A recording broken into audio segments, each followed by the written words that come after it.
it's really not about left versus right anymore. It's really about there's this Epstein class over here. He was extraordinary person. I think it's important to level set his strengths, right? Like this wasn't just like an idiot. Right. This wasn't someone without charisma. This wasn't someone without intelligence. This wasn't someone without extreme canny. I think if you bet on one party, you'll eventually lose both parties. And I think you're seeing that in real time with the ultra-Zionist perspective.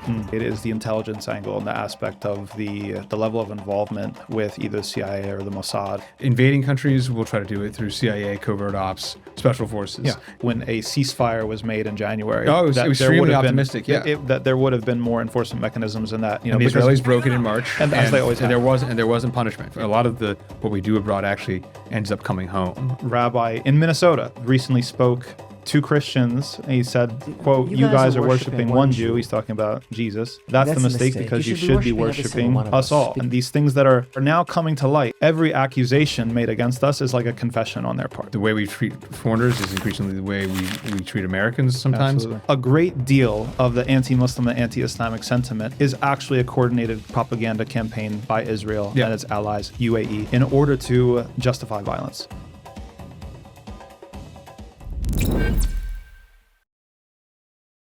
This is Hats Off. Welcome. We have elevated conversations across the aisle, not debate, not interview, not kumbaya, but not gotcha either. We have a very special guest today, Curt Mills, the executive director of the American Conservative, all over the place with the news, contributor to New York Times.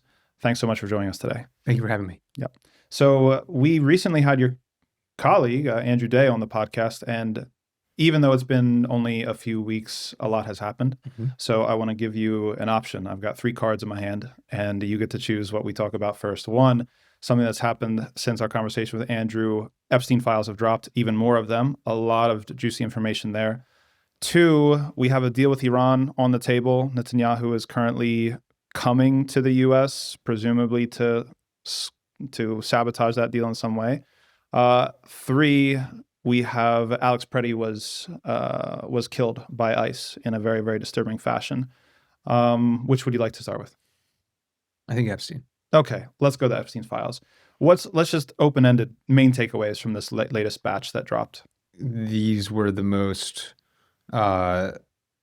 visceral in the sense of putting because this was a human being. Yeah, this is a real guy. I mean, I don't think there had been a few depositions, but depositions are obviously like you're trying not to say anything to get you incarcerated. Right. There had been very little video of him, and then even the emails before, these were just of a different flavor of A, obviously the connectiveness, but B, he was relaxed. This is how he was, and he was. Please don't aggregate this, but he was like a extraordinary person, just highly unusual. Types of energy, ability, activity. It's like I think this guy was everywhere. I think it's important to level set his strengths because it explains how the conspiracy and the crimes came to be. Right, like this wasn't just like an idiot. Right. This wasn't someone without charisma. This wasn't someone without intelligence. This wasn't someone without extreme canny. And I think that kind of comes through. Other parts of it are bizarre, like his seeming inability to write in the English language in a traditional way. Typos and that. Yeah. But I mean, also is that just is that itself like a bit to increase the mystique? He's just too rich and too busy to bother. You got to decipher the Morse code and send it across, or else you can't work with me. That kind of thing. And so, it was a lot to see that, and it was a lot to see his level of connectedness long after he had been jailed the first time, and well into his 60s, I guess. And so, it was a lot. Yeah, I see 2 polls emerging. So I see in the way that it's covered in the media. One, probably the loudest poll is that, obviously the sexual crimes and everything, the trafficking that's going on and all of that heinous stuff. And the second, which seems to be somewhat downplayed, is the intelligence angle and the aspect of the level of involvement with either CIA or the Mossad or different intelligence agencies. Why do you think that is? Do you think, some people are very sensitive, obviously, as we should all be, to cover-ups, to people trying to scapegoat or protect certain assets. What's your take on that? What does this mean for the intelligence community and how dirty their hands are behind things? I think that the emails themselves, it's very unlikely that an intelligence asset back then, and especially now, would put "I'm an intelligence asset" over email. Of course. And especially because you can barely write that in a sentence. And so I don't think it disproves anything. Of course, there's been a ton of reporting before the sort of emails that came out that have shown his clear ties. I mean, TAC and Dropsite News did a long piece about Epstein's ties to likely CIA in the 80s. These are just not normal things that most people are involved in, and they're longstanding. I mean, he was involved in this by the time he was in his 30s. And then additionally, what's also striking, and I always think this is the key element of the whole Epstein story, what is he actually spending a very little amount of time doing, it seems? Handling money, investing money, right? I mean, he's supposedly the tax guy. He's supposedly, yeah. So, I mean, there was a fairly strong New York Times piece about his career, his rise from the early days, from basically, falsifying executive credentials to dating bosses' daughters, being a sort of rising star in the whirl of 80s and late 70s New York finance. And, I'm not saying that he didn't have any command of the financial markets. He didn't know what he was doing. He just wasn't, there's not a serious paper trail of him being the kind of financial innovator who would have billions of dollars. Right. And for me, that's always been the key story. So there's two main theories. Number one, he didn't have it, but I don't really believe it, given the properties that he had. Those are real things that he had. I mean, not just nice houses in New York, the nicest house in New York. Not just places in the Caribbean, the nicest island in that neck of the woods. And so, I think the fact that he wasn't really doing that day to day, as by evidenced by his emails leaked, I think is extremely telling, and begs the question is, where was he getting the funding? Because he was moving funding to pretty powerful people. I mean, it seemed like if someone was in a bind, or if somebody wanted the luxury gifts thing is very conspicuous. I believe the current general counsel from Goldman Sachs, who was the White House counsel for Barack Obama, Kathy Rumler. We'll see if she makes it because of this scandal. I mean, he's giving her luxury goods. I mean, that's an unusual. I mean, that's almost of a personal nature. I don't know if they were having an affair or something, but no idea. Probably not. It just seems like it was a matter of course that he was bestowing these types of these rewards on his contacts. Right. Yeah. And that's something Tucker Carlson has drawn attention to too, is if you have some people and their meteoric rise seems to defy our expectations of arithmetic and how that should happen, then there usually is something fishy going on behind. Yeah. I mean, I don't mean to indicate fraud, although, I mean, you can't rule it out with someone like this, but I mean to indicate that he probably had a slight number of clients, and what he was doing for his clients wasn't, maybe strictly speaking, all financial, that it was intelligence or. Recently, I met a viewer who told me something that stopped me in my tracks. The Thinking Muslim didn't just inform him, it fundamentally changed how he sees the world.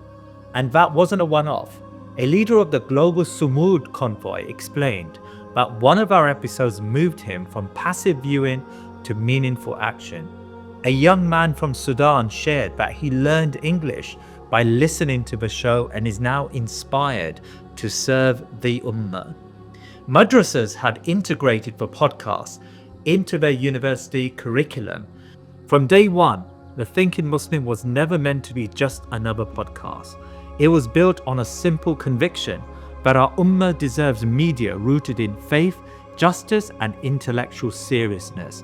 Media that strengthens Iman while confronting the world honestly and courageously. We are now dubbing our content into multiple languages. We have launched new collaborations, including a program with Imam Tom and a youth-focused show for the next generation. And by taking The Thinking Muslim on the road, I have seen firsthand the hunger within our Ummah for substance, depth, and principled leadership. What comes next is even more ambitious. A history show told with meaning for today, a series on transformative figures, a political seera and content designed especially for children. The vision alone is not enough. To build studios, train presenters, and create professional media that can stand shoulder to shoulder with the best, we need sustained support from people who believe this work matters. Join us today, become a member at thinkingmuslim.com/membership, and help us build what our community truly deserves.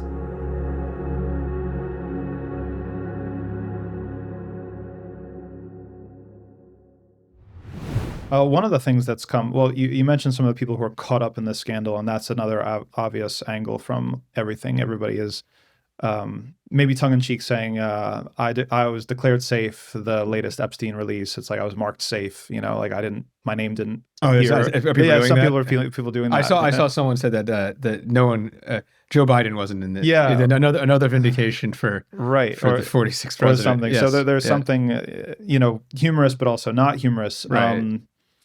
Considering the breadth of his context, it actually is interesting who wasn't in it. But that is funny, But then again, he's probably not the only operative doing what he's doing, even if he's maybe the biggest fish in the pond. Or seems like he was pretty good at it. Yes. Yeah. But what does that say about, I think, the way, and this is something I got into with Andrew. Yeah. The way in which that we're used to thinking about dividing up the political pie or the political spectrum here in the United States. So some people are trying to say, it's really not about left versus right anymore. Mm-hmm. It's really about, there's this Epstein class over here. They're all involved in very, very ungodly acts of all types and illegal acts as well, in addition to immoral acts. And then there's the common people that are getting screwed over through inflation, through the affordability crisis, and all of our money going to Israel and everything else that's going on. What are the potentialities of that? Is this something that actually represents a potential shift in American politics? My suspicion and my fear is that we are sold, and I'm not trying to say that the flashpoint issues in the culture wars are not relevant. They have relevance, obviously. But my concern is that they're being instrumentalized to prevent us from a more deep and structural conversation about what the elites are doing versus what the average person, left or right, cares about. What do you think about this? Instrumentalize implies somebody is instrumentalizing the culture war, like getting us, hung up on. I'll give you an example. I'm not saying that abortion rights are not a serious issue, or that gun control. And I want to talk about 2A when we get to ICE as well. I'm a gun rights advocate, but the way in which it's wielded in the culture, there's a suspicion, and from me and from other folks, that these things are fairly downstream to a more serious problem upstream, which is that right now our government is being run by very immoral crooks on both sides of the spectrum, left and right. And that the more that they push conversation into these downstream issues, it benefits them because it takes the spotlight off of them and all of the things that they are doing. So one of my interests is what's your take on that analysis, first of all? Second of all, is there a way to recalibrate or reorganize American political life where maybe within the culture war, people or sides that would seem strange bedfellows need to get together in a certain way to deal with very deep structural issues that are making this country very, very sick? Yeah, I'm very torn by the framing. Yes. So I'll say the positive. And number one, hypothetically, the bifurcation that you propose, I think, is very positive and would be better than partisan warfare. I mean, I think something that strikes me about the promise of the moment, and I think there's been moments like this in the past, is a sort of bipartisan populist revolt towards a corrupt elite. These are things that I support. These are things that I think would make the country better. I think in a lot of ways our discourse is far healthier than it was, say, 6 years ago, when seemingly it was a weaponized culture war, COVID, woke, all of those topics, and who was benefiting. I mean, I don't want to debate BLM, et cetera, but it's pretty obvious, when JP Morgan and Goldman Sachs and, Silicon Valley are all supporting something, that they're not that worried about Americans having it out over cultural issues. Sure. Right. In fact, they kind of want that, so they Yeah. don't have Everybody discussions on had rainbow flags. geopolitics or economics. Everybody had rainbow flags, Coca-Cola, and Right. everybody had. Now the Very suspicious. where'd they go? Exactly. You know, absolutely. No, Yeah, that's and nothing valid. really changed, right? Yeah. I mean, yeah. So, or it got worse in some ways, and so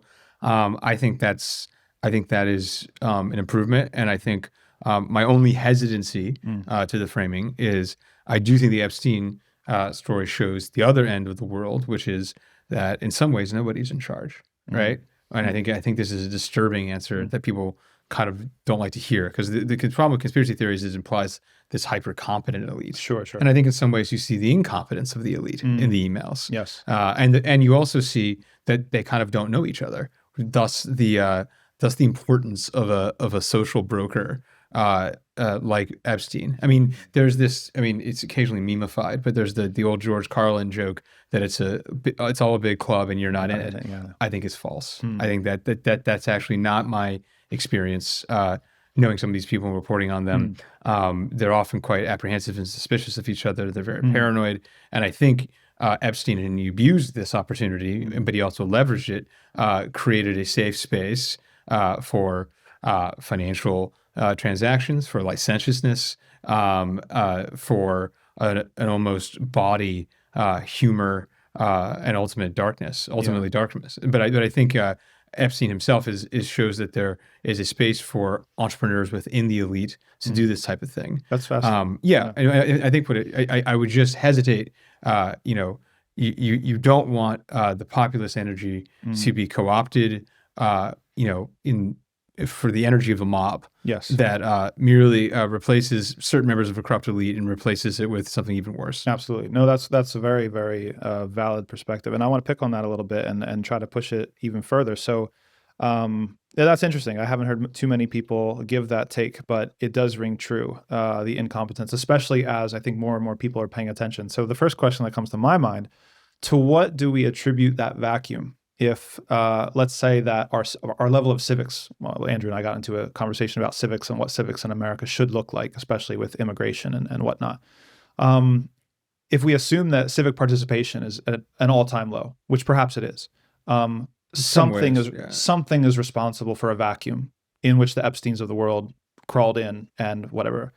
What should displace that vacuum?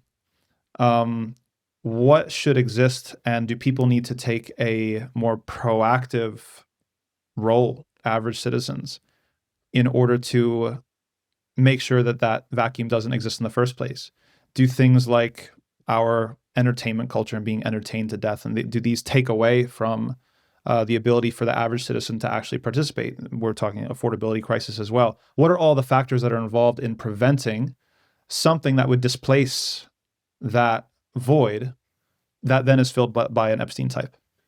I think that I'm not sure we're in a civic recession by the traditional definitions, because I think voting is higher than it was 20 years ago. And I think people are paying attention to politics more than they were 20 years ago. Yeah. Somewhat negatively, unfortunately, because it's just dividing us. On the other hand, there is a sense, and I think you see this, and I'm very hesitant to use this language because we don't often understand these societies, and we're not so different in a lot of ways ourselves. But there is this tendency, I think, in the U.S. increasingly, and as exemplified by the Epstein files, where there's a sense that major decision-making in the U.S. is privatized, that it's not democratized, that it's actually just the opinions of a very select few group of people that move money, make policies, et cetera, et cetera. So like on the one hand, Donald Trump, it's really hard to say for someone so connected and for someone who was born into and made such spectacular wealth. Odd career, but he definitely made a lot of money. He obviously, I think, before he became president, though, was somewhat outside of the elite, right? He was hated by them. He was either kicked out or an outcast or betrayed them or some combination thereof, and that's how he sort of exploited the populist energy and has been the defining political story of the century in a lot of ways. But there's also a sense with him that the policies haven't really changed. We're not changed enough. Right. We're not changed as much as he portended, or his rise portended. And I think with that is like actually a civic recession, because I think people aren't actually paying attention to the details of what's going on in Washington, D.C. And I'm very torn on that, because on the one hand, I think, I'm someone who's from here. I think, a lot of people who are from here or live here now aren't actually from here originally. It's a very strange town in that way. And I think they really don't get the rest of the country. Right. On the other hand, Americans are allowing this dynamic to continue, and at the end of the day, who's fault? More and give. So this is a very exploratory question. So what's the way out of that? Like, is it about refining a sense of politics and understanding of politics? Again, it comes back to maybe like redefining civics. Like how does policy work? Like most people, their sense of political participation is watching the news, voting, caring about like one or two particular like pet issues that really matter to them. Has that configuration does it not work anymore? Do we need a different configuration? My answer is simultaneously cynical and optimistic.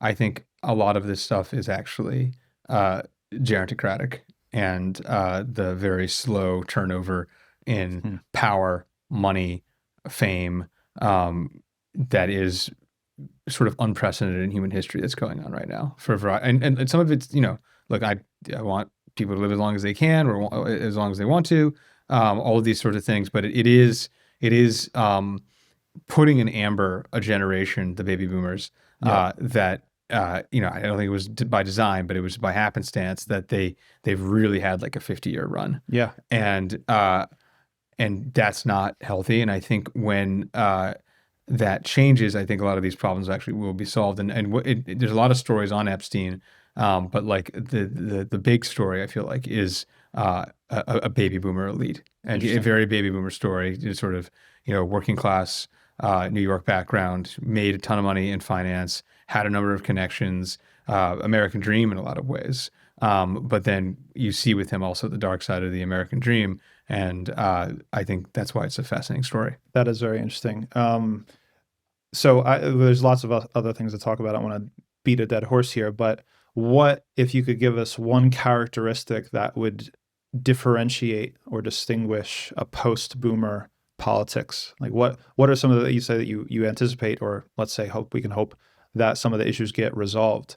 What's the difference between a Gen X or a millennial or a Gen Z politics? Well, I don't want to super typecast, but I think the impulse towards militarism is going away, and I think this is a big deal. Yeah, and I know a lot of people don't want to talk about foreign policy, don't pay attention to it, but I think our posture, towards the rest of the world, is a big deal for the reputations of people who travel abroad, for our image abroad, and for our self-image. And I think for a lot of what we do abroad actually ends up coming home. I mean, the way we treat foreigners is increasingly the way we treat Americans sometimes. Absolutely. And I think that's a negative tendency. And I think if that impulse, if that instinct is at least dulled and improved upon, I think that's a major change. And then additionally, just the reality of governing the United States.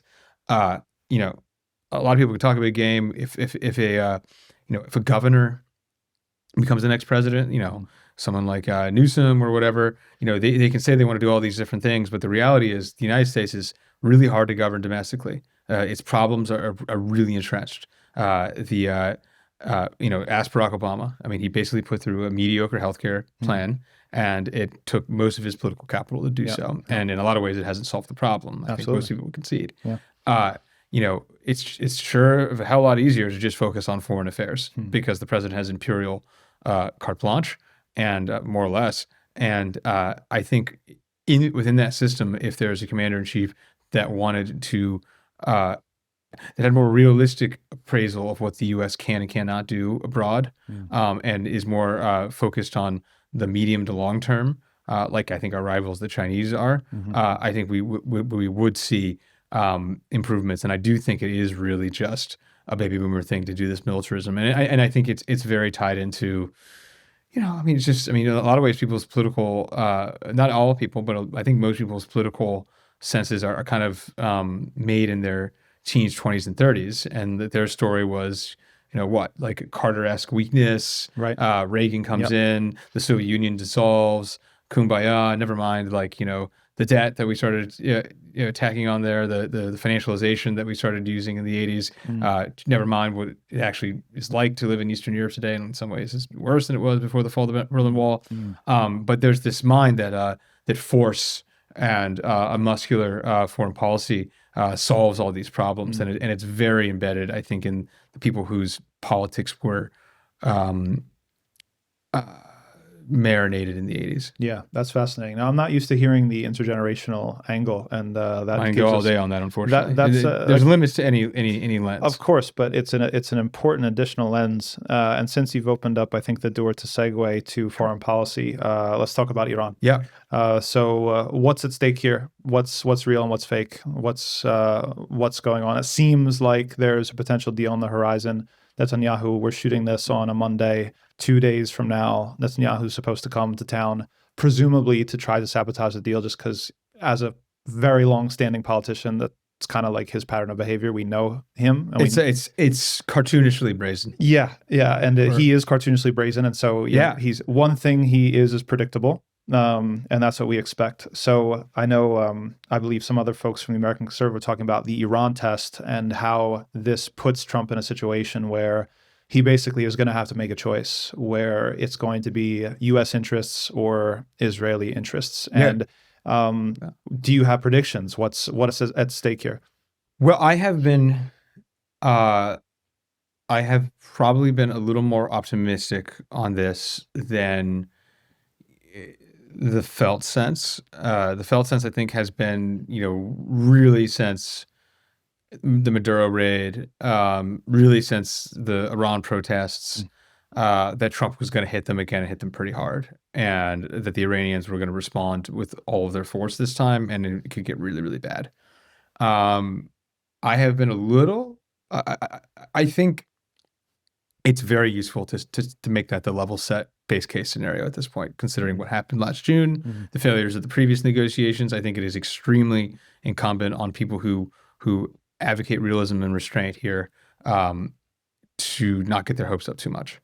That said, this has been a strange process. Trump Trump set a red line. Any protesters killed. Well, I think whatever you think of the numbers, I think some of the numbers coming out of that country are pretty funny. But let's say it's above zero that were killed in the Iran. Yeah, it's a very interesting line to draw. Yeah, I think above zero were killed in the violence, and the Iranian state, I think, concedes that 3,000 to 4,000 people were killed, and I'm sure they would say that these people are terrorists, etc. So let's not get into it. So people were killed. In theory, the red line was breached. Not much noise on that, although if we do strike, I do think we will see that proves Trump is not all like Obama, for not even cross the red line. But there's been assets moving in the region for a while. There was a huge felt sense, I think, a weekend or two ago that they were going to strike. They didn't do it. New negotiations opened. A lot more players are involved this time. I mean, the Russians have been making noise. The Turks have been making noise. The Qataris have been making noise. The Saudis have been making noise, although slightly mixed signals out of Saudi Arabia, although I think that might be weaponized by the Israel lobby, frankly. But I think there is promise that there could be an 11th hour deal. And there are inklings that Trump really doesn't really want to do this. And I think, the man orders the strikes on Iran in June. And I think that was a mistake. And, I don't think he should get unending sympathy. But I think this is still base case, someone who doesn't really believe in an Iran war and is surrounded by people. And again, he's a grown man, he's president of the United States. He made these choices. He's surrounded by people who do want it for a variety of reasons. And it is a story of, are they going to overpower him and his instincts, or will his instincts override it? And that is still fundamentally distinct, and maybe a distinction without a difference, than an ideological neoconservative. I'm still more comfortable with Trump being the president than, say, Rubio. Sure. Or George W. Bush. Oh, absolutely. Or Mike Pompeo or John Bolton. Yeah. This is someone who's like, maybe we should do it. And he's got a bunch of, I think, fanatics surrounding him who want him to do it. And it is different. And so, for Trump's actual stated goals, which are no nuclear weapon and the vanity the prestige of getting a better deal than Obama. He's got it. Right. And he's had it since last spring. The Iranians' opening bid was a lower enrichment level than JCPOA. I think they're talking about even lower than they were talked about last spring. They're talking about all types of things. It's not going to be, I don't think, the full zero enrichment, complete gelding of the regime. What the Israelis are putting forward, what the neoconservatives are putting forward is if Khamenei just dismantles the regime himself. Yeah, basically has to wave the white flag. Yeah, if he gives everything that we want without us doing a war, then fine, we accept that. And then obviously his people will eat him. Yes. Which would be true of any government, right? If the U.S. dismantles its military, then we can have a deal with the U.S. That's the ask. Yeah. But I think a fair deal that achieves, number one, avoiding a war, and number two, preventing the Iranians from getting a nuclear weapon is on the table. And, the nuclear issue itself, I think, is obviously historically a stalking horse and a invention for pretext towards military options. Yeah. The Iranians, say what you will, are not as committed to getting a nuclear weapon. Of course, Khamenei has a fatwa against nuclear weapons. This is not Kim Jong-un. Yeah. Kim Jong-un did not, or Kim Jong-il and the Kim family did not have a fatwa against nuclear weapons. This government does. We do not want to put a scenario where the only options are the Iranians launch for a crude weapon or war. Yeah. No, that's fair. And I think, it's interesting that you put it in those terms with Trump's instincts versus the influences around him. And I mentioned briefly, before we started rolling, our involvement here in the Punish Democrat campaign in 2024. And that was precisely our argument, to the Muslim community, is that we don't pretend to, agree with many of the policies and attitudes and rhetoric. But under Biden and under Harris, we have 100% certainty of full-throated support of the Israeli genocide in Gaza.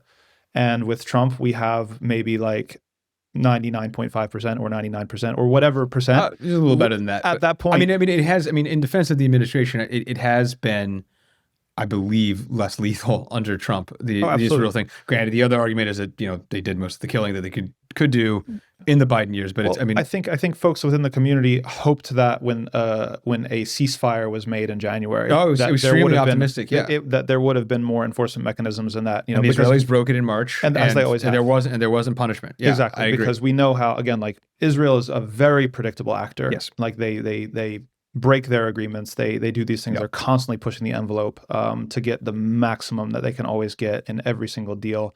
They attempted to assassinate, members of Hamas when they were coming to sign a deal that they didn't like, right? So that's just how they operate. But I agree with that. That's the, whatever percentage number that is, that was the bet. That was the hope, that we at least have that, because the alternative is just absolutely scary. So then that's really interesting. So one of the things, so there's two directions to take this. So one of the things, and I'm still percolating on the intergenerational lens, which is really useful, because one of my observations historically is that things continue to spiral back, not quite circle, but spiral back, but they're not as effective every time that they happen, right? So we see 9/11 happens and all of the hysteria, and now we're invading Iraq, and 25 years on, people are looking back on that and saying, wow, what a terrible mistake that was. It seems like that generation almost expects to be able to get the band back together again and do the same stuff, whereas people have become weary, people have become smarter, the world is more connected. People aren't buying it as much. That's at least my observation. Agreed, although in some ways it can be darker, because as you mentioned, this sort of civic recession that you're talking about, it's like they're trying to do a war with Iran right now, which in some ways is a bigger enterprise than a war with Iraq. It's a bigger country, and it seems like they're pretty close, even though there's no casus belli, even though no one wants it. Yeah, and that's true. Or a minority of a faction wants it, and so they're getting close to it even without any of this stuff. And that was part of the experience, as someone who's politicized by 9/11, and even as a teenager opposed the Iraq War, and then seeing all the energy that was put into it. And again, this is why, at least for me, I come back to what's the sophistication of our understanding of physics, because how many hundreds of thousands or millions of people took to the street but that's not necessarily going to get you a policy change, right? Like we have yet to become sophisticated enough to actually put the sequencing of actions that are actually going to obtain what we want. I will say, in defense of the 2000s moment, I think there was a real chance that was I think it was squandered by Obama. I really have to say. So like, I mean, if you examine the sort of 06 to, let's say, like 2012 or early 2010s sort of experience, Obama clearly, I don't think he wins the primary without having had opposed the Iraq War. Yeah. And then additionally, I mean, it's forgotten, but it's something the magazine has a history of being involved with. The Ron Paul movement, which became the Sons movement, Rand Paul, in the Republican Party. I mean, all the energy was actually on the anti-war thing. Yeah. And, I think in some ways it's more obvious in retrospect, but the lesson that the Democrats, I think, took was, well, Iraq was the bad war, Afghanistan was the good war, right? So Obama expanded in Afghanistan. I think I've heard mixed things on this. I've heard that he himself, someone who would know, didn't really believe in it, but kind of felt like he had to. Biden, per some of the reporting back then, actually threatened to resign as vice president, which is extraordinary over the surge. But in any case, by 2012, the nominee on the Republican side was Romney, and Obama had kind of kept a lot of the more sophisticated elements of the military machine and discarded the ones that were politically risky. So instead of mass occupations of most countries, with the exception of Afghanistan, we'll use drones. Yeah. Invading countries, we'll try to do it through CIA, covert ops, special forces. Yeah. And we see this today. I think the hawks and the neocons, know, and in fact they insist with pride in arguments against people like our magazine that this isn't the 2000s. Why is this not the 2000s? Oh, because we're using special ops. Right. Oh, because we're not doing occupations. Yeah. And I just think it's a distinction about a difference. Yeah. And for the record, I mean, I think collectively the Muslim American community looks back and realizes how bleak the bipartisan consensus has been when it comes to our community. We have no illusions. At the time, we were very deluded, I think, by the Obama years. But in retrospect, I mean, he's the one who brought us CVE, the countering violent extremism programs and the spying. And he's the one who assassinated American citizens abroad with drones. And so there's this kind of resurgent, or maybe emerging is a better word, political consciousness that drove the Muslim community to, I think, a crisis in 2024 is like, we are between a rock and a hard place here. Right. Whereas the post 9/11 logic with the type of rhetoric coming out of the neocons it drove a lot of people to the left, I think understandably, but that honeymoon is long over. And so we kind of faced down that prospect in the 2024 election. So now it's looking at, where do we go? And the primaries are going to be a really, really interesting test case to see. We've got a lot more people working on both sides of the aisle. Yes, you think both parties is going to be. Oh, yeah, absolutely. And for us, keeping Palestine and Israel in the news and making the elections about them are very, very important to that continuity of those lessons. One of the things that comes up with Iran and war with Iran on the table and Netanyahu coming, and the things that we imagine that Netanyahu is going to say, the same things he said since the 90s about, they're this many weeks away and we're the cutting edge, we're defending Western civilization against Islamist terrorism. All of these things, I want to double back real quick to the Epstein files. Some of the things that we saw in the Epstein files, the ways in which Zionists talk about non-Zionists, Goyim this and Goyim we're supposed to rule over. And there was, I'm not sure if you saw this, but there was a rabbi in Minnesota recently spoke to Christians. And he said, quote, "You guys are worshiping one Jew." He's talking about Jesus. "That's the mistake, because you should be worshiping us all." And these things that are now coming to light. And for us in the Muslim community, we have this sense, there's been this phrase that's come about in the last 2 years after October 7th, where every accusation made against us is like a confession on their part. So when Hegseth has a tattoo of kafir, right?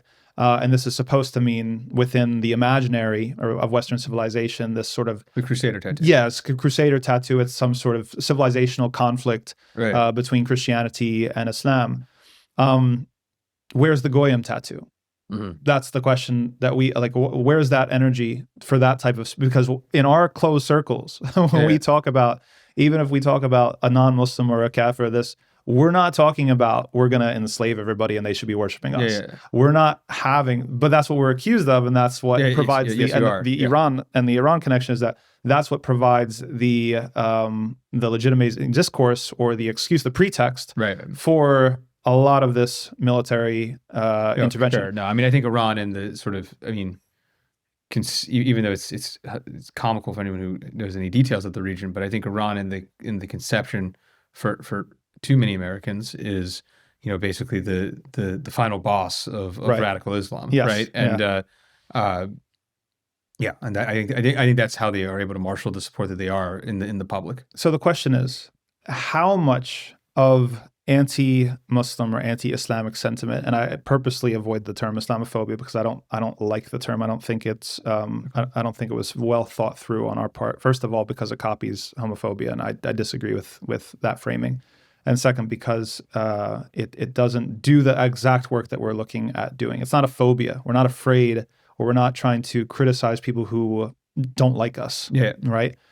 But what the concern is that a great deal of the anti-Muslim and anti-Islamic sentiment is actually a coordinated propaganda campaign by Israel and its allies, UAE, in order to justify violence.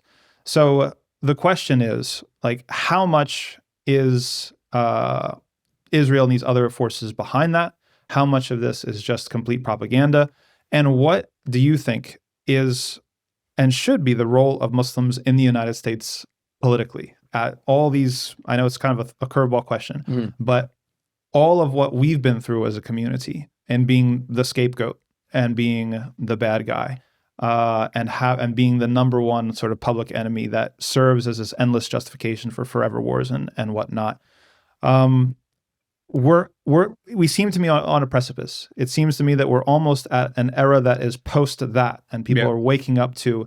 So some people have talked about Team God, unity of the monotheistic faiths and practitioners. Like, what do you see as a role for Muslims to play, either on the left, on the right, in American political culture, period? Yeah, well, look, I would say for any interest group, it is always a mistake to bet on one party. Yeah, and I think in some ways you're seeing the Israel lobby actually experience this in real time. Yeah. And not just because it's not hedging your bets. I think if you bet on one party, you'll eventually lose both parties. And I think you're seeing that in real time with the ultra-Zionist perspective in America. And I think it's been a levered up way for Netanyahu to get a lot of policy gains very quickly. And it may work for Netanyahu's political career, but I'm not sure it's going to work well for Israel in the long run. Yeah.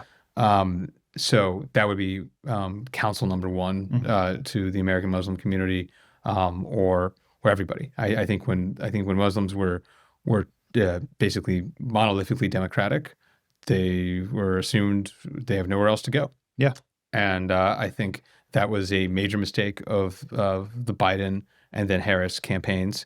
And they paid for it in 2024. Yeah. I think it was decisive. And it was our job to make them pay for it because what we saw as the alternative was that they would continue to take us for granted. Yeah, I mean, if the status quo was, we would just be a doormat. And so, as difficult as it was, and knowing what we were going to face and knowing, potential backlash or whatever, we said, well, it's either complete political irrelevance and disempowerment, or proving that if we actually are able to draw red lines, because that was the thing that I was coming back. And I think in future episodes, we're going to have some of these Democratic Party operatives that have infiltrated the Muslim American community quite deeply for the last 20, 25 years, some of which have been collaborators with CVE programs and FBI entrapment programs and whatnot.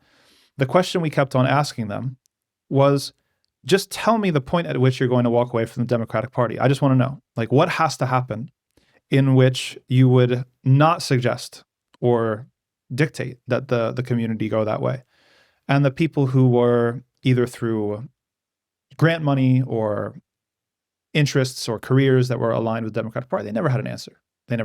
And so the very clear takeaway is, okay, well, with all due respect, you don't have the community's interest in mind. You have your own either personal interest or you have your group's interest, but it's not in the community's interest to be married to any one particular ship, or let alone a sinking ship that doesn't go into, as Malcolm X said, he said, you put them first and they put you last, right? And that's the situation that we found ourselves in. Any other, I mean, I feel like one of the things, okay, so this is another sort of curveball. It was a conversation I got into with Andrew about foreign policy in particular, because one of the things that alarms me as a person of faith and thinking about the role, I do believe that there is a lot of potential for common cause in America between Muslims and Christians and Jews, people of faith, especially in a time where we see immorality at an alarming level. If you want to take some cultural stuff about, the proliferation of sports betting is everywhere now. Gambling has become so normalized that a lot of people are right to suspect whether we can trust whether the sports that they're watching are not all fixed, and scandals keep on coming. The proliferation of pornography, all of these things that have come about that I think people of faith across all communities oppose. That there is potential. There's potential for, I think, common cause or for collaboration along these lines that needs to be explored.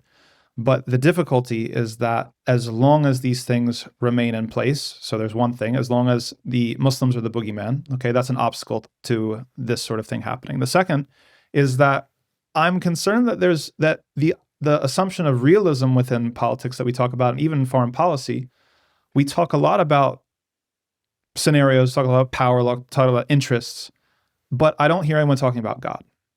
And I don't mean in a Bush Junior type of way where, we're the Crusaders and we're going to go in, with cowboy boots and just shoot everybody, but actually, where is morality in foreign policy? Where does the moral calculus come from? I'm very concerned that we've become so secularized in how we talk about politics and foreign policy that it's almost like a language that we've lost.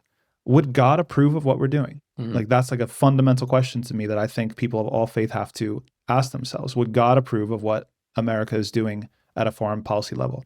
What do you think is the role of faith and the role of God when in foreign policy, in domestic policy, in politics? I think there's a lot of negative examples of it being weaponized. Yes. So my default is that the founders were actually pretty smart, and that religious freedom for all. It's Thomas Jefferson put it on his grave. Yeah. Right.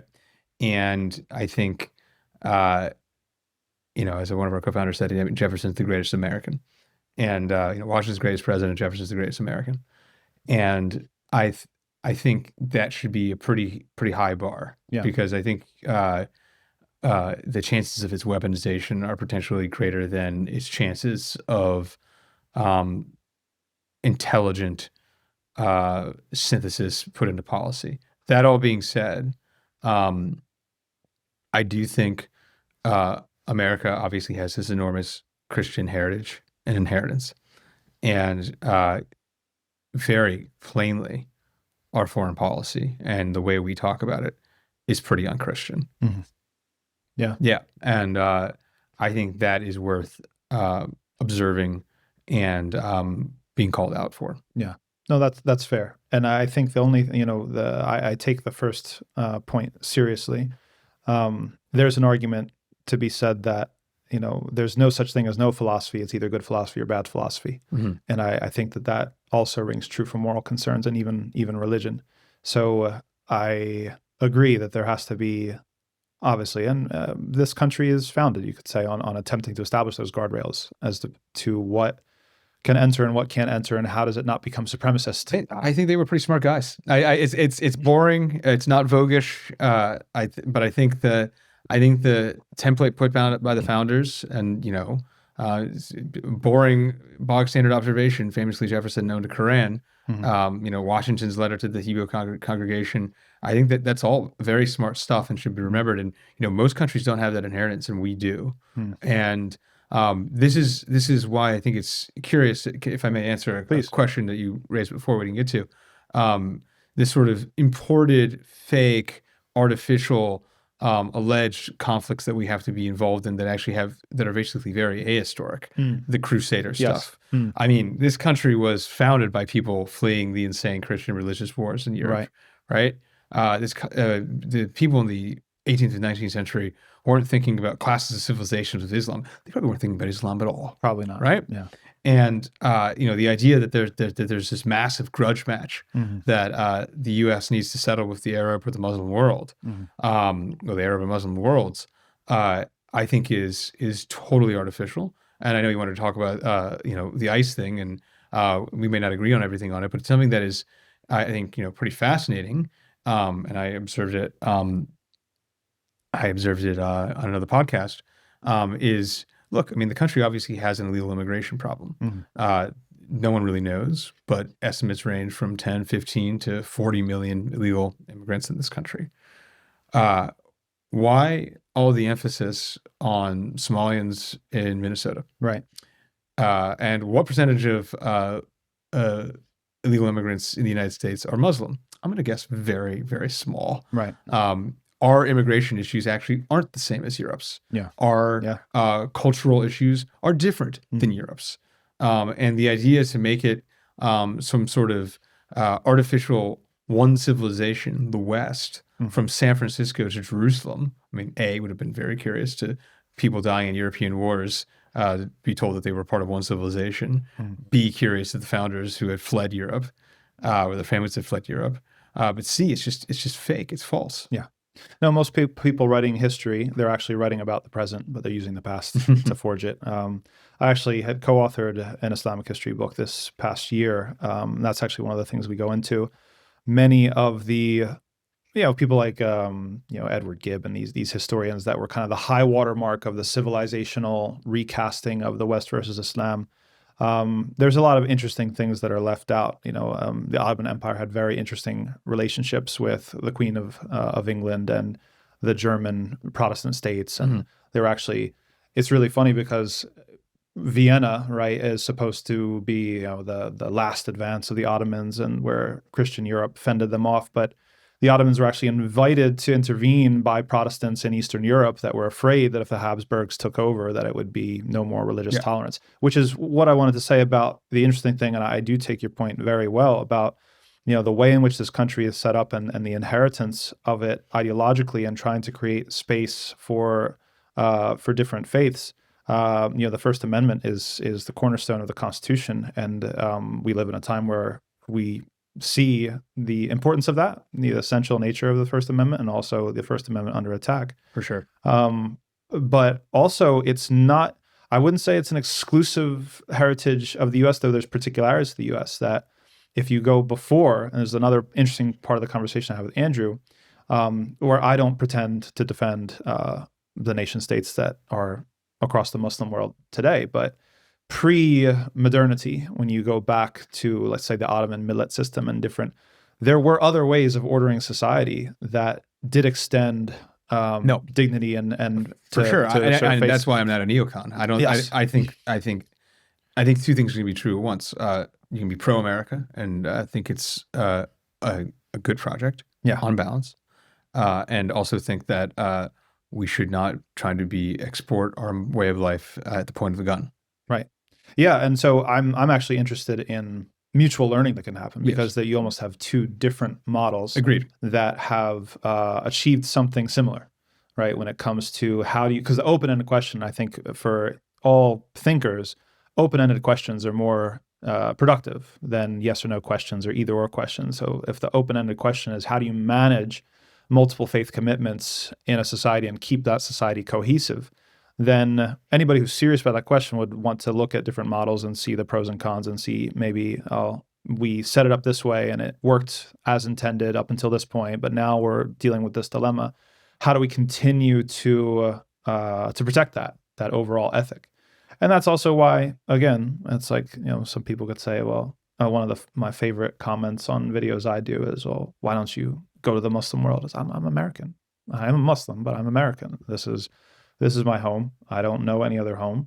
And there are things about society that I cherish and the balance that we at least attempt to strike on supporting the practice of multiple faiths is one of them, right? In addition to free speech, and they would lock me up if I lived in the Middle East for a week because I just can't shut my mouth. If I see something that I think is wrong, I have to talk about it.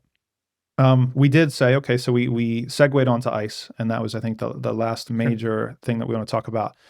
It was interesting. So, here's my observations. When the first shooting, Renee Good happened, there was a lot of contention around it because of the vehicle and which way was the vehicle going, right. And there's split-second decisions have to be made. The second shooting seemed different. Okay, the shooting of Alex Preddy was a bit different. He was surrounded by officers. He was on the ground face down. He had been disarmed. It seemed that some of the typical law and order arguments didn't necessarily hold as much water as they could have in the previous scenario. When I look across the 2A online community, at least, and I am, a gun rights advocate, like I don't make any bones about that. I get a lot of mixed messages. Some people are saying, well, Trump said a lot of problematic things, like you can't, like it's an open carry state. Minnesota has certain laws, but if you show up in this way, then you're fair game. A lot of people are saying the things that Trump said are problematic, but his actions on gun laws are actually really good. There just seems to be people don't really know how to say it. It's very conflicting. My concern is that this looks like an execution. I mean, if you play back the video, 6 shots were fired at him. There's no, the law, the way that my understanding of the law, you have to justify every pull of the trigger. So even in a scenario where you could justify the pull of the trigger, number 1, what about 2 through 6 rather? What does this say? I think, and some of the comments from your colleagues were mentioning about how untrained, how ham-fisted a lot of these agents are. Why are they dealing with citizens? Okay, the counter argument is that citizens are getting in the way. All right. There's so many levels to talk about this. One, as you said, we do have, yes, I think it's a fact. We have an immigration problem, or at least a documentation problem. But one of the things I tried to push Andrew on, what are the root causes of that? Are we just dealing with symptoms, or are we dealing with causes? Let's talk about NAFTA. Let's talk about the foreign policy. Let's talk about all the things that bring people here. I know I opened a lot of threads and put a lot on the table. How do we actually deal with things in a humane way? Again, maybe something that God would approve of, that respects law, does not intimidate and terrify citizens so that little kids are wearing their passports around their necks going to school. What should this actually look like compared to the kind of Keystone Cop situation that seems to be unfolding now? Yeah, look, I mean, so I feel like my comments should be where they're most useful. I'm not a police expert, so it obviously looked controversial enough to the American people that the administration is pivoting. It obviously caused a major political firestorm. I think this person is going to be investigated, or all the officers being investigated will be subject to whatever review is going to happen. I think you can say 2 things at once. Number 1, based on the evidence we have, this person behaved in a manner that I think is not recommended. The video of him kicking the taillight in or whatever, kind of getting in these guys' face, obviously getting on a list, and we can talk about should the government be keeping lists. Right. And I'm not super comfortable with that. Yeah. But if you watch this podcast, if you have friends who are involved in the kind of protests, I would urge you to not rise to that level. It's that your life is not worth this. This is not going to change much of anything, honestly. His life will just be lost in a tragedy. And then I think additionally, it needs to be said that I think democratically controlled states, capital T, have engaged in the type of maneuvers which are, I think, basically extra legal. Sanctuary cities, the argument for it is nearly identical as Calhounian nullification in the 1840s and 1830s, that states can nullify federal law and just can be non-cooperation. And I think you saw elements of this in the 60s too. The South which massive resistance It is actually, again, they may think they're on the side of angels this time as opposed to the comic enslavement of people. Any mechanism that you comically do. evil enslavement of people, Yeah. I meant to say. Yes. It is functionally the same tactic. That all being said, I think the administration is not doing itself any favors. Number one, the visage of ICE, generally speaking, I really would, maybe someone will comment on this and tell me, because I've asked around about this. How long have they presented and looked like that? Because it does smack of the paramilitary. It does. It does. Even though this person, Masks. I believe the trigger, names. I believe the trigger man was an 8-year man. So unless that person joined in Trump's first year because of Trump, I don't. It smacks of Trump's soldiers, even though that's not, I think, point of fact, true. I think that is not helpful, and I think obviously this has to be done in a way where the administration can get its goals. And then zooming out, I actually think this is the most maddening part of this. Is my question is this: how many people have they actually deported in Minnesota, right? And so I think it's very, very, very, very small. Right. And so what are you really going after? Exactly. As somebody who wants, I think we've had too much immigration too fast. Okay. I think that there is a limit to how much immigration the United States should have.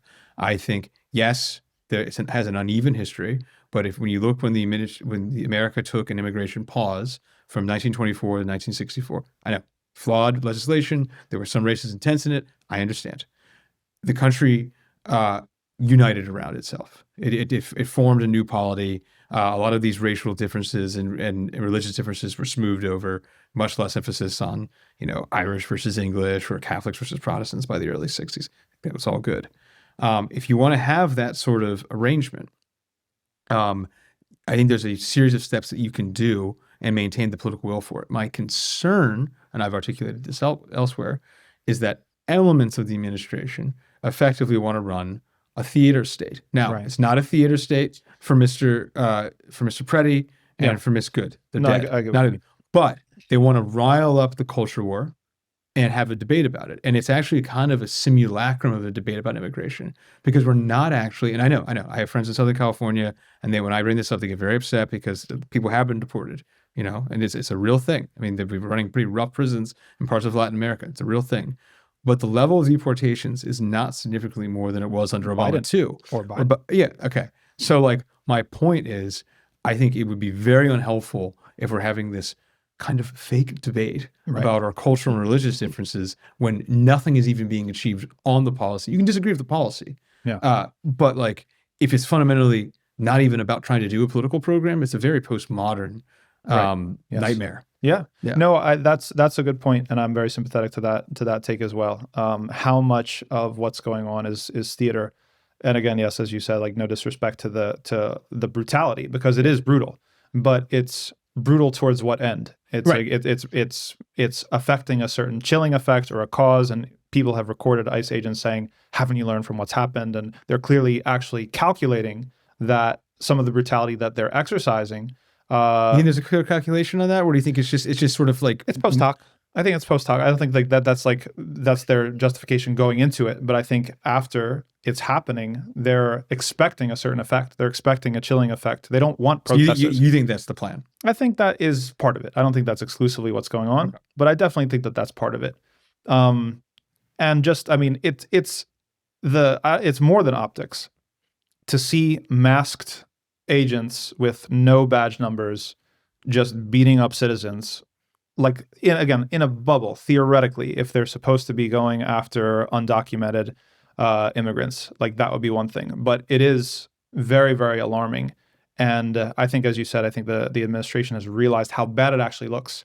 I wonder if there was almost a miscalculation of how they thought. Maybe they thought there was going to be a BLM type of opposition. I think there was, especially in the early days. And this is my criticism. And look, I think 2020 was the worst year that I've ever experienced personally. And but there is this element of, I would say, center-right media and right-wing media that just wants to endlessly relitigate 2020. Yes. Because they feel as if they'll actually win this time, right?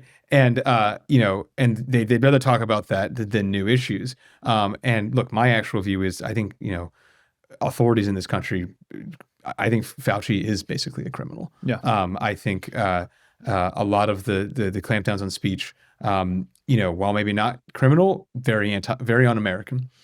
That all being said, I think to a certain extent, better to move on from a lot of these issues and not be obsessed with the tragedy of 6 years ago. I think that's a very human. That's how humans improve and move through history. There's been tragedies throughout history, and there was a sense were they trying to reignite riots because they think the riots are unpopular for the Democrats and they will actually win this time. A, what a gamble, but B, because it didn't work in 2020. Democrats won. And the left ruled culture until 22, 23. But B, I mean, it's not a way to govern. Yeah, no, I agree with that. And this is one of my reflections of both the deadlock that I see that both the left and the right is in, loosely defined, which is that they're almost assuming a future in which they just win. And they just outmaneuver or whatever. Right or both sides? Both sides. Oh, okay. Right. We're talking about the center right, the same right. I'm not sure the left assumes it's going to win, which makes me nervous. Huh. I think the right is too confident and the left is too. What do you think the left sees? Well, the left isn't one thing, but yeah, of course. My sense is the left currently, which may be just totally not voguish by the time the Republicans get run out of town here in the midterms, but I think the left thinks the Biden center-left thing was the aberration. Trump is history. I think they think that they don't have really charismatic frontmen, and that's the way of the future. I think they think that they are. I think they've actually imbibed some of the criticisms of the way they roll, which is that they actually are managerial and bureaucratic and overly politically correct and inauthentic. Inauthentic, yeah. And I think they think that is actually a handicap, even if they believe in that's the right thing to do. Right. And so, yeah. I mean, center left, I agree. I'll say democratic establishment. Yeah. Absolutely. Yeah. I think that and that's actually from our strategic perspective in the Muslim community approaching these midterms, what we have to not let happen is that we understand, and we've seen it already in Pennsylvania and in New Jersey and other places. We've seen that they will get away with whatever we let them get away with when it comes to the level of depth that the restructuring is going to. They know that they're going to surge because of the oppositional force. They've been out of power, just the way that history works. They're going to have a blue wave. What's the character of the blue wave? Is it going to be one that is really just, Harris rebooted, the Harris, Hillary Clinton, whatever axis nightmare that was? Or is it going to be something that... could run again. She could. She thinks now we're really ready for Hillary or whatever her slogan will be. Though she was in the Epstein email, so who knows? Maybe that's finally Harris was in the Epstein? No, I'm sorry, Hillary. Yeah. Okay, yeah. Yeah. But so there's that. So our kind of mission from our perspective is to not let them get away with that. That if there's going to be a blue wave, the fight is in the primaries, and the fight is to make to push them and punish them, continue to punish them as much as possible until they're going to actually practice good governance, get off of this marriage, divorce is real, all these sorts of things. I guess what I was thinking when I was referring to the sense of history is maybe more of the radical or activist left, in the sense that when they think about the sense of history and social changes, you're going to find the other oppressed classes, you're going to make coalition with them, you're going to march, and then eventually it's like a future where there's no one on the right anymore. I think that there's a lack of imagination that I observe in people like that keeps them deadlocked in this type of thing where I think you put it very powerfully, relitigating the past over and over again. Well, this is going to be like the 60s over and over again, or we're fighting fascism over and over again, whatever it is symbolically within that community, versus trying to actually forge a creative path forward that maybe reorganizes some of the political spectrum. Maybe it grabs people from... maybe it forms a more articulate floor of common points that people haven't really shared before. I'm concerned that we're losing the forest through the trees, and that comes back to my comment earlier about what's downstream and what's upstream. Some of the culture war, I don't want to say relics, but the flashpoints that are dangled in front of our faces that are baiting us to react, that are consequential, do have meaning.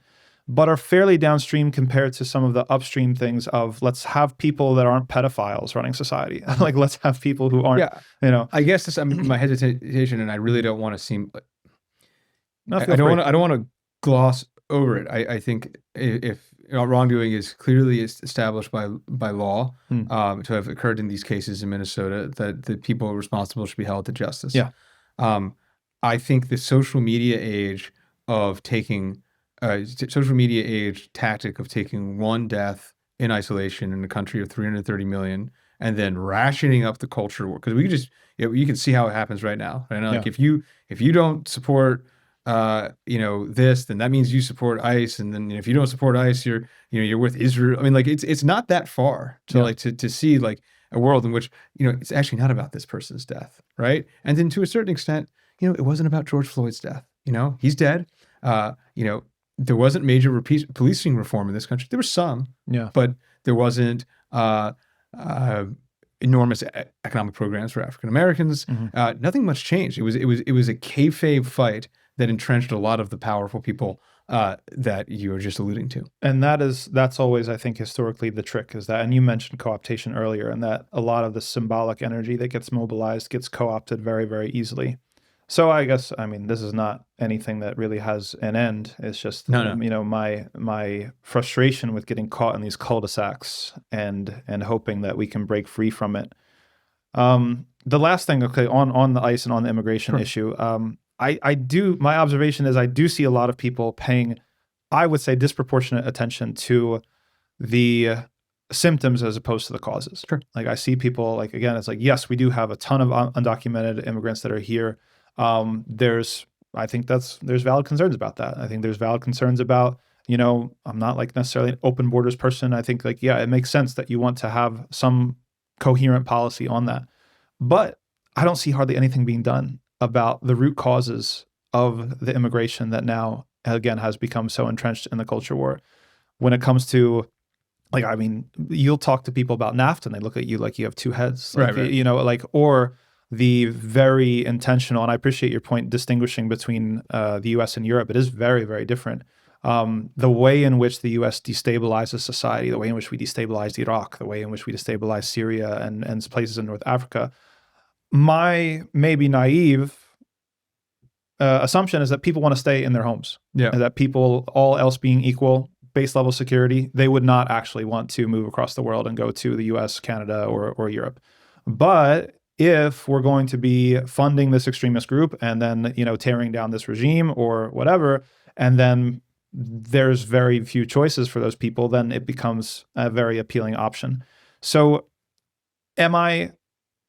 is this an accurate observation? Are people paying sufficient attention to the root causes of what is really stressing our immigration? Or my view is basically a conservative anti-globalism or a center-right anti-globalism. Globalism. I think globalization is both process and project. So I'm not opposed to it as a process. I think that there's going to be greater exchanges between societies. I think that's history. Yeah. But I think as a grand project of unlimited immigration and unaccountable financialization of everything, I don't think it's been this panacea. I think in 2025, 2026, when Americans say, supermajority of Americans think the country's going the wrong direction, have been saying it for decades, and that corresponds with the era of globalization. I think we should take that seriously as Americans, as small D Democrats, as small R Republicans. I think it's an un-American phenomenon. I think you on the other hand, I think you can't you can't put spilled milk back in the glass. You can't. It is water under the bridge. We got to move forward. And I do think, there's some constructive ways of doing it. Number one, and I think it's both the most important and relatively easiest, we've got to stop these wars. Yeah. And, I'll take something in miniature. Something that I think the administration's done pretty well has been Syria policy, for instance. I'm sure Ahmed al-Sharaa is a complicated human being, but he's the head of Syria. And the administration working pragmatically with him, actually faster than I think a Democratic administration would have. Yeah. You want to talk about Likely. remigration. You want to talk about the U.S. not intervening. I think that is Syria is a small country. It's a small economy. It's a tragic part of the world, at least the last 15 years. I think that is a great example of how the U.S. can roll. There's people who don't want to see us do that. The Israeli state, who routinely are trying to dissect the place still. But I think that there is hope for that. And I think if we can engage with different societies in the world, I mean, look, I don't think we can run pretty much any other society better than they can run themselves. Yeah. I mean, there's exceptions. I mean, North Korea strikes me as fairly scary based on the reports. But I don't think we can reform North Korea for North Koreans. I don't think we actually know that much about Russia or Iran or China, and going towards it from a position of these are illegitimate regimes. I think there's borderline no such thing as an illegitimate regime. And I think what Trump said himself when he was first running for president, are we so innocent? I think is also a humbling and good self-check. And so I think if we just engage with the rest of the world, not trying to bring a messianic, converting, crusading energy towards every interaction, I think that goes a long way to improving things. Yeah, no, I actually completely agree with that. And I think that with globalization, I think definitely one of the things that Andrew and I talked about was how this is something also that plays into the hands of elites, or whatever you want to call it, the Epstein class, that the constant flow of free undocumented labor or low cost undocumented labor, it messes with wages here, it messes with affordability here, it causes all sorts of problems.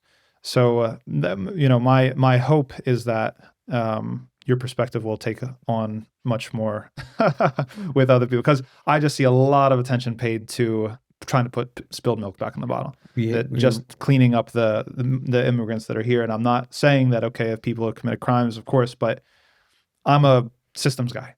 I want to fix the problem, right? If there's a huge hole torn in the bottom of the boat, before I worry about what's going on with the window, I want to fix the hole in the bottom of the boat. So I've got one last question for you, just so you can offer thoughts. We've got midterms this year, 2026. It's going to be a very, very important, it feels like a very momentous, I don't want to fall into the cliche of saying it's the most important election year of your life, because everybody says that. But it does seem that some really, really important things are at stake. What are some of the big things to keep our eyes on that you see taking shape for the big 2026? macro thing is if the Republicans actually were to lose the Senate, I think that would actually change a lot of things. I think that is highly unlikely. I won't say highly, unlikely.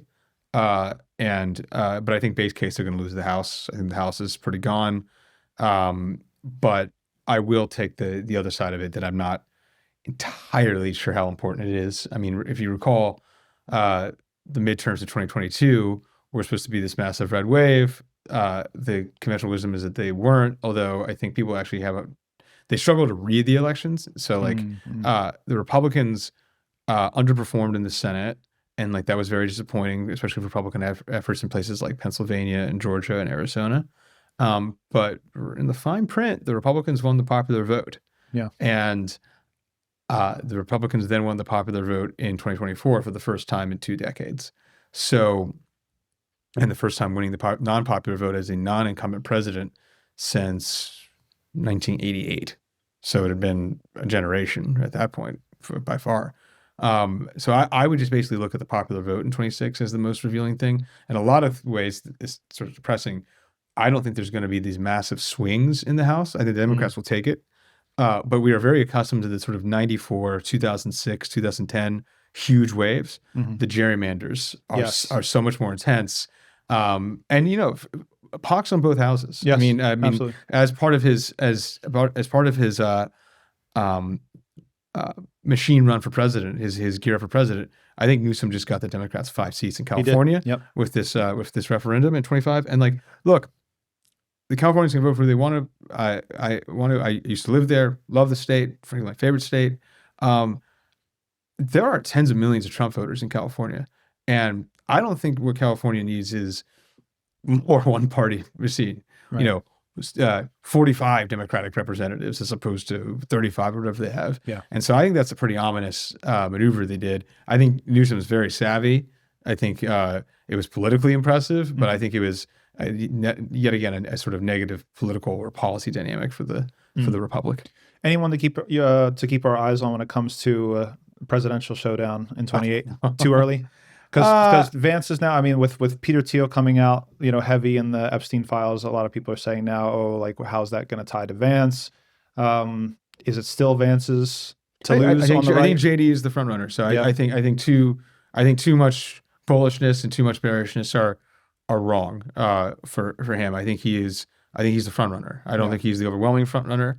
I think Newsom and Vance are the front runners, and I think gun to my head that would probably be the matchup. But I think we're a long way away from it, and I would not underestimate dark horses on either side. I would not underestimate a dark horse on the right, and I think it'll be very interesting. Okay, Curt Mills, thanks so much for your time today. Thank you so really much. appreciate the conversation. Thank you. Yep. Take care.